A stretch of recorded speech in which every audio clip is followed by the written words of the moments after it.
এদিকে শিক্ষা উপদেষ্টা ওয়াহিদউদ্দিন মাহমুদ বলেছেন, শুধু অবকাঠামোর দিকে নয়, মানসম্মত শিক্ষার উপর গুরুত্ব দিচ্ছে সরকার।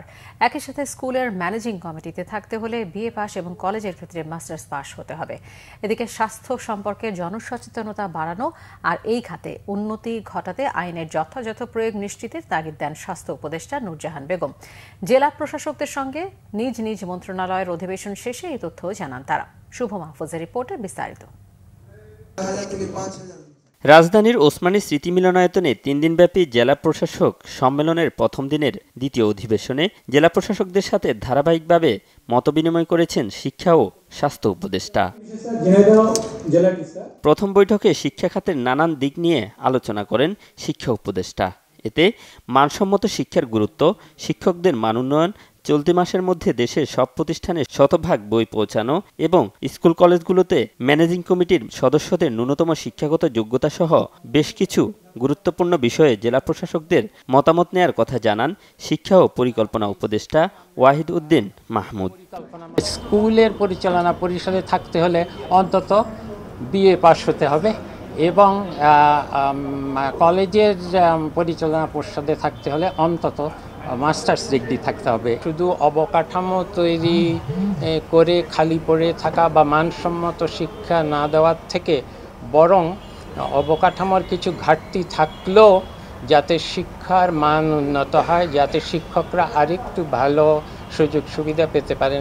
দ্বিতীয় বৈঠক শেষে স্বাস্থ্য উপদেষ্টা নূরজাহান বেগম জানান, জুলাই আগস্টের আন্দোলনে আহতদের মধ্যে যে অসন্তোষ রয়েছে তা ১% বেশি নয়। স্বাস্থ্য খাতে উন্নতি ঘটাতে আইনের যথাযথ প্রয়োগ নিশ্চিত করা সহ বিভিন্ন বিষয়ে আলোচনার কথা জানান তিনি।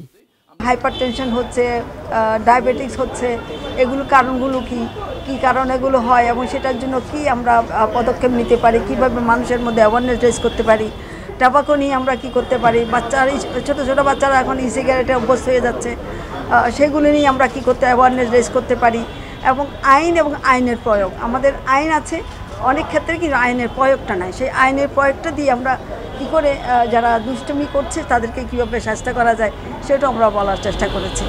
এ সময় স্বাস্থ্য খাতের শূন্যপদগুলোতে জনবল নিয়োগে অগ্রাধিকার দেওয়ার কথা জানান প্রধান উপদেষ্টার বিশেষ সহকারী অধ্যাপক ডাক্তার সাইদুর রহমান।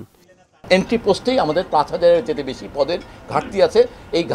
এই পদ সৃষ্টি করে আমরা যদি তাদের নিয়োগ দিতে পারি, আমরা চেষ্টা করেছি। আমাদের মন্ত্রণালয়ের পক্ষ থেকে আসলে একটা বিশেষ উদ্যোগও নেওয়া হয়েছে। আমরা আশাবাদী যদি উদ্যোগটা সফল হয়, অল্প দিনে বিশেষ কোনো বন্দোবস্তে আমরা যদি নতুন পদে জনবল নিয়োগ করতে পারি, সেটাই সমস্যাটা উত্তরণ হবে।